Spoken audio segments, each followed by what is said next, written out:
The G4 Cube! It's so cool! Steve Jobs loved making cubes. The next cube, the G4 Cube. I made my head a cube. I like Mark Cuban. Cubes are great. Oh, Apple suspended this product after only 1 year? We gotta talk about that. Sponsored by Linode, cloud computing from Akamai.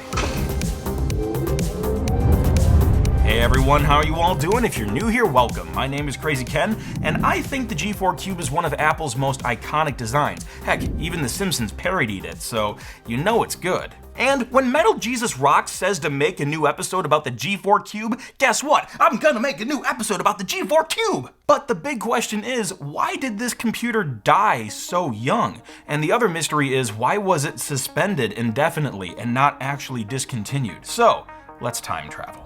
Before we learn how the Cube died, we must learn how it was born. It's often speculated the G4 Cube's design was derived from Next. Steve Jobs left Apple in 1985 after many conflicting issues with the board, and he founded Next in September 1985. In October 1988, Next released the Next computer, which was later named Next Cube in a 1990 update, and this cube shape is likely the core inspiration for what would eventually become the Power Mac G4 Cube 12 years later. When Apple acquired Next in 1997, they didn't just get all of that company's technology, but they got Steve Jobs and his love of cubes. So that's likely where the G4 Cube got its design from. But what happened next?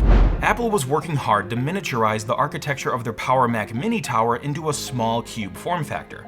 During an interview at Apple's Infinite Loop campus, Stephen Levy asked Jobs about Next cube-shaped machines. Jobs replied, "Yes, we did one before. Cubes are very efficient spaces." But Jobs mentioned the key difference with the G4 Cube is it was suspended above the desk, unlike the Next Cube. He actually called it a brain in a beaker.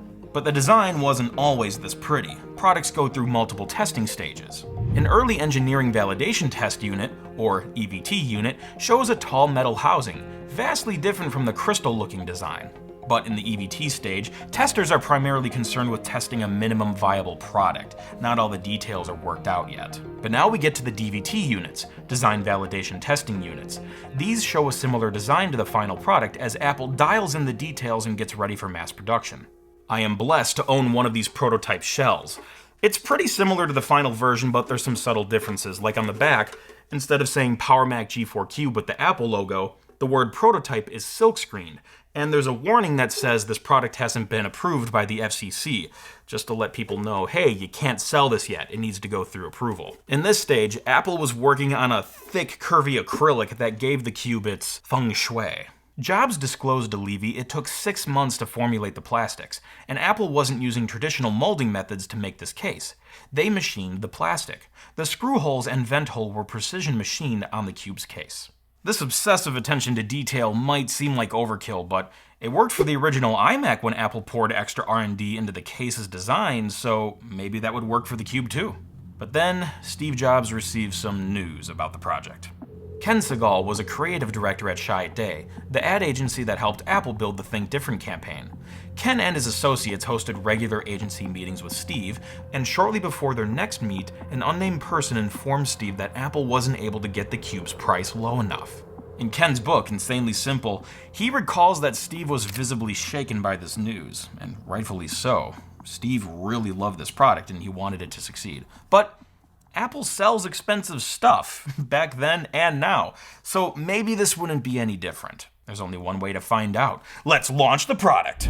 At Macworld 2000 in New York, Steve Jobs introduced new iMacs, updated Power Mac G4s, and more.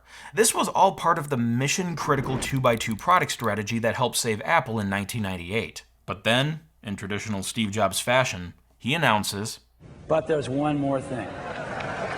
For the first time, Steve expanded that crucial product strategy. So what was going to go in the blank square?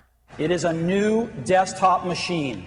Steve said they were going to take the horsepower of the Power Mac G4 and combine it with the silence and the elegance of the iMac, all in a brand new 8-inch cube. Oh, and it's fanless, so it runs quiet. Well, that's pretty cool, man. You've piqued my interest. Especially in 2000, a lot of computers were big and they kind of just made a lot of noise. And we call this new product the Power Mac G4 Cube, or more affectionately, the G4 Cube. Okay, Steve, you sold me. This sounds like an amazing computer. so let's take a closer look at it. The 8-inch G4 Cube was suspended in a specially formulated acrylic we talked about earlier, which was very thick and crystal clear, and it refracted light beautifully around the edge. You know that plastic caused a lot of problems, right? No, we're not there yet. Let's just enjoy this magical thing for the moment.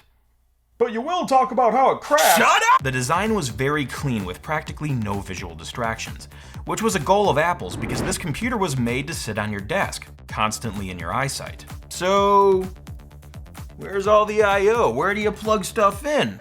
It was all on the bottom. The Cube was equipped with 100 meg Ethernet, a 56K modem port, FireWire 400, USB, VGA for a monitor, and a new type of monitor connection called ADC, Apple Display Connector, which we'll talk about more in a minute. Okay, personally, I like a lot of stuff about the Cube, but I never liked the fact that you had to plug stuff into the bottom of it. I always thought that was kind of annoying, but hey, thankfully Apple doesn't make that kind of stuff anymore. Oh yeah. Now, the Cube was very beautiful, but it was also functional. Back in the day, Apple actually let you open up their computers. It was a great time. All you had to do was push down this handle, and it would come up, and then you would lift the computer out of... Well, this unit's a little bit old and stubborn, so we'll just bust out the butter knife. Do a little juke. There we go. And now we can extract... It's normally not this difficult. Now we can extract what Apple calls the core out of the computer, and you could access all the components. Pretty sweet! Let's pop this back in before I break anything.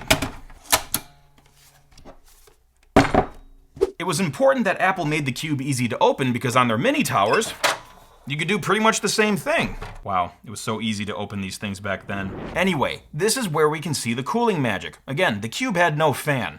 Steve Jobs hated fans. At the center of all these components was a large vent with a massive heatsink, so the heat from the electronics radiated through the fins and into the air, keeping everything cool without a fan. There's also a heatsink attached to the hard drive, and the entire bottom case has ventilation holes, and there's an additional vent above the video card. Kinda sounds like what Apple tried with the 2013 Mac Pro, where all the components wrapped around a, quote, unified thermal core. Can't innovate anymore, my ass. Now, one of my favorite aspects of this design, or pretty much any design, is when an engineer puts a little surprise in it. Where's the DVD drive? I'll tell you what, it's right here. That's just so much fun. It's so demonstrable too, even 23 years later.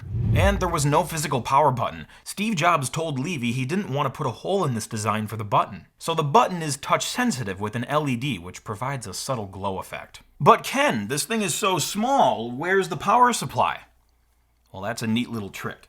If you look really closely, you'll see that the power supply is a giant 205 watt external brick, but don't worry about that, you can just put it under your desk. Now, Apple didn't just stop at the Cube itself. They made all new peripherals to go with it. Also announced during the Macworld event was an all-new Apple Pro keyboard with a clear case and eject and volume buttons. Also, a brand new Pro mouse with a matching design. It was completely optical, so no more sticking, which we take for granted nowadays, but back in the day before optical mice, we had to wash our balls a lot. But more exciting is Apple's new displays. A 17-inch Studio Display CRT, a 15-inch LCD Studio Display, and a massive 22-inch Cinema Display. The fun thing about these displays is they were all driven by a single cable. You didn't have to plug video and power and all this stuff in separately. That single port drives video, USB data, and power. And this was likely another feature borrowed from Jobs' Next days, because the Next megapixel display also used a single cable. And if you wanted to use these displays with a non-ADC equipped computer, you can buy some Apple conversion technology to make it happen. On April 29th, 2002, Apple introduced the DVI to ADC adapter. Eons ago, I used this adapter with my Studio Display and a 2009 MacBook Pro in my old lair, aka a closet. Another neat feature was how easy it was to adjust the tilt. You could just push back or pull forward, and the stand would automatically move and hold its place, just with friction. Physics! So the Cube had some beautiful display options for your content, but what about sound? Oh boy, this is a fun rabbit hole. Correct me if I'm wrong, but I believe every single Mac Apple has ever sold had a built-in speaker, except for the Cube. Why? Well, that's because Apple collaborated with Harman Kardon to make these beautiful, spherical USB speakers. They sound pretty good for their size. So because they sounded so good, there's no way Apple could have packed this quality into such a small form factor. And another benefit, since they were external, you could put them wherever you'd like. Now, there was no headphone jack on the Cube, but on the USB speaker amp, there was a headphone jack right there. However, I'm going to tell you a little secret. At one time, Apple was testing a built-in speaker on the Cube. A few years ago, I visited my buddy Hap, who has a massive Apple prototype collection. He has a prototype G4 Cube, and there's a tiny built-in speaker that's slightly visible through the bottom vents. I can't say with 100% certainty why Apple removed the speaker from the Cube itself, but if I had to guess, they just wanted you to use the sexy HK speakers because they're really good, so why settle for a built-in speaker? Now, normally I'd love to crank these babies to 11 and just blast some tunes, but unfortunately, there was a common defect with these speakers. The surround just disintegrated. And I don't want to push these things too far, especially because they're not mine, they're Michael MJD's. Thanks for the loaners. I actually used to have a pair a long time ago, and it suffered a similar fate. So now, let's crunch some numbers and geek out with the specs.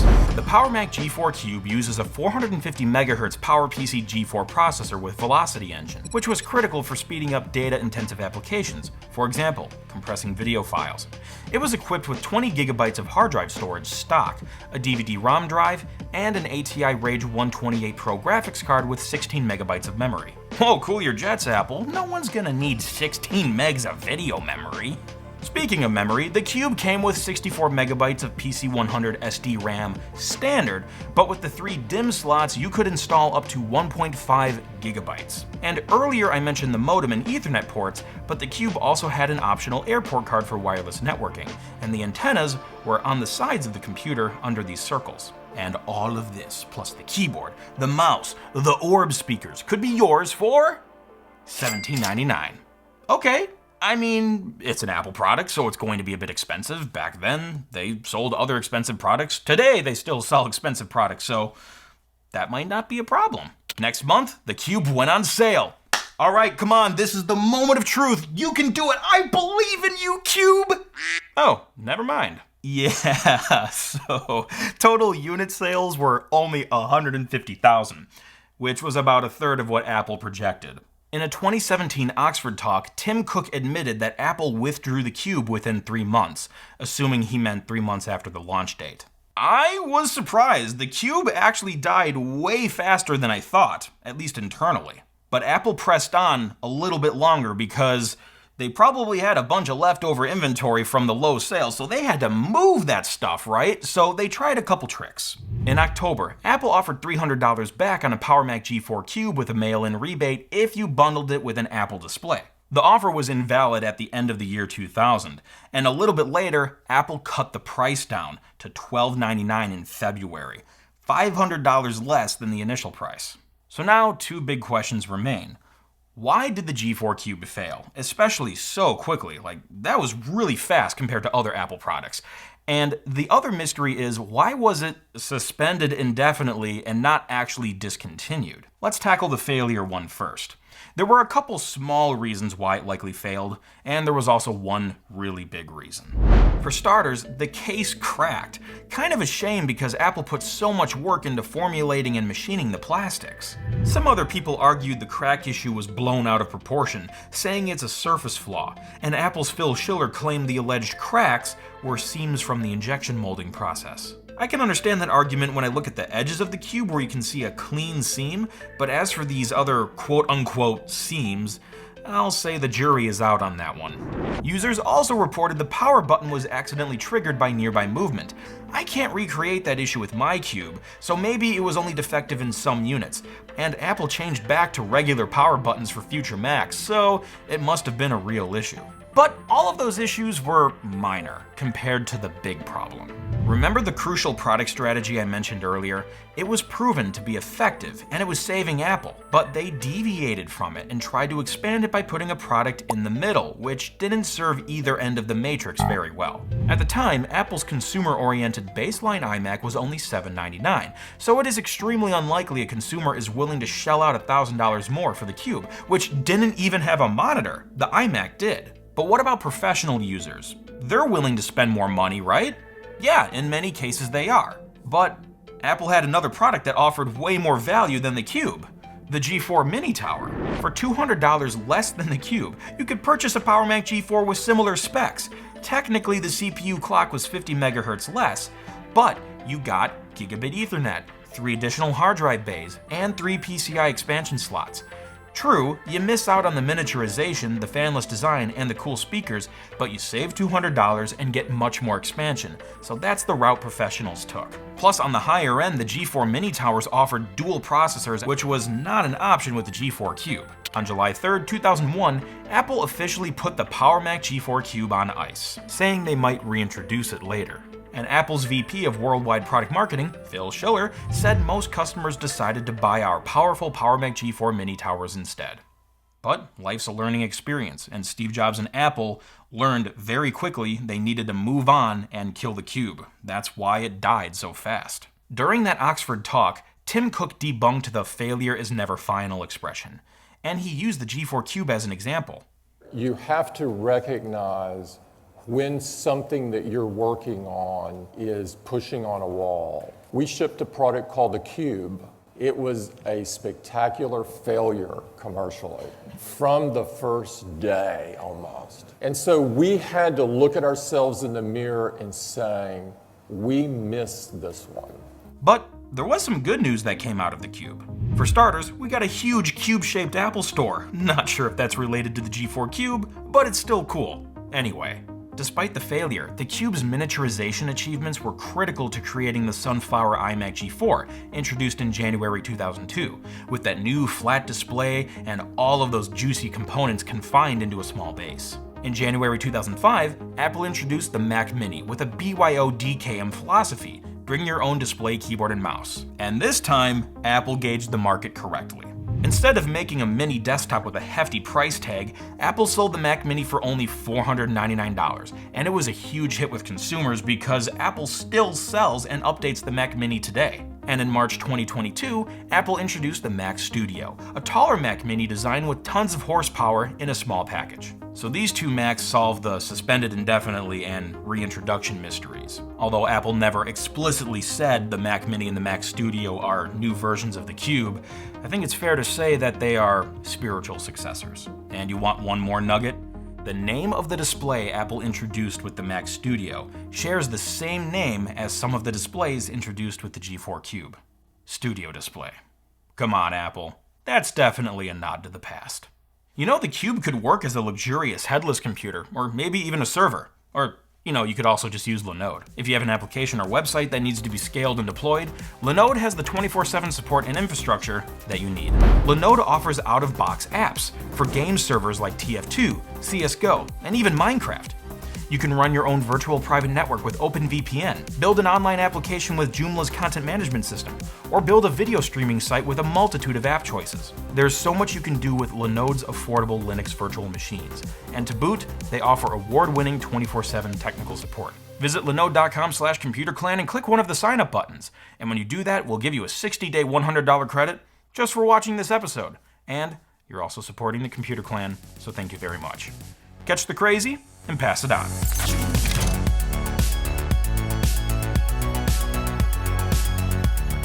You know what they say, all toast is toast toast.